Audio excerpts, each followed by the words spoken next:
We've lived here over 30 years. We moved in the late 1980s when we first noticed swifts nesting in our house back in the early 2000s, we changed the name of the house to Swift House. Swifts are in decline. Their numbers have halved in the last 25 years. Probably a lack of suitable nest sites in this country is one of the reasons, but I think that's only part of the question. Climate change is probably having an impact, as is lack of insects as well. So it's several things all coming together which is causing them a problem. But they're not the only birds. It's quite often most birds which are migrating from Africa are having a hard time. Swifts nest in my house and they become part of the family because they are site faithful. They use the same nest over and over again, year in, year out. You kind of look forward to when they return, they become an extended part of your family, so you become very protected of them. I love all wildlife. I particularly like birds because I like birdsong, and there's nothing I love more than the dawn chorus in April, May when it's just kicking off. I love that. Rob's a bit of a star. He don't mind who feeds him. He's not loyal to me or anybody. He just is loyal to his tummy.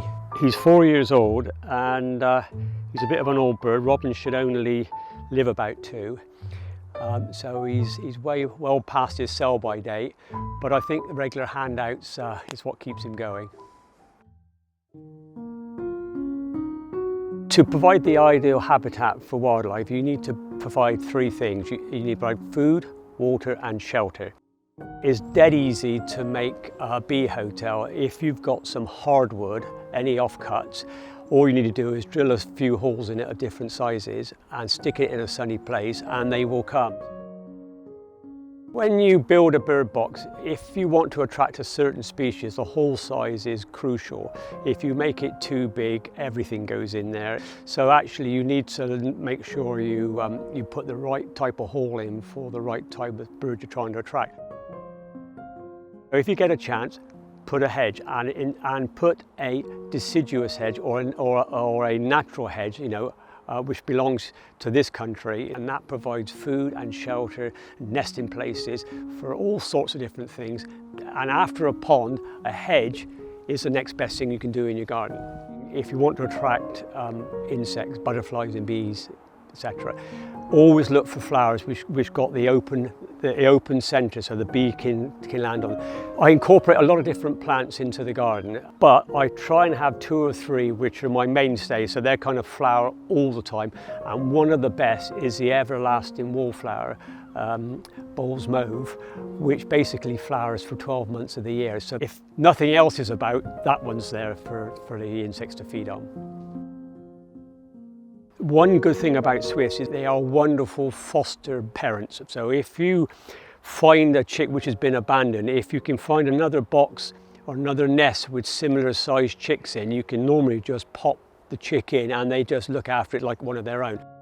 I've got one little chick who was abandoned by his parents, and unfortunately he's just too small at the moment for me to put into another box, so I'm temporarily hand feeding him until he becomes a bit stronger, and when he does in about a week's time, then I'll place him into a box with another little chick, and then the swifts can look after them themselves. At the moment I've got 25 boxes up around the house. 17 have got little bird box cameras in them so I can monitor what's going on inside, and the other 8 I haven't got around to putting them in yet, but I probably will. I normally get a camera for Christmas, so you can work that backwards how many years I've been putting cameras in boxes. But they're great fun to watch because even though swifts are fantastic when they're flying around, they're a whole different part of their life when you watch them inside of a box. So it's nice to watch them what's going on.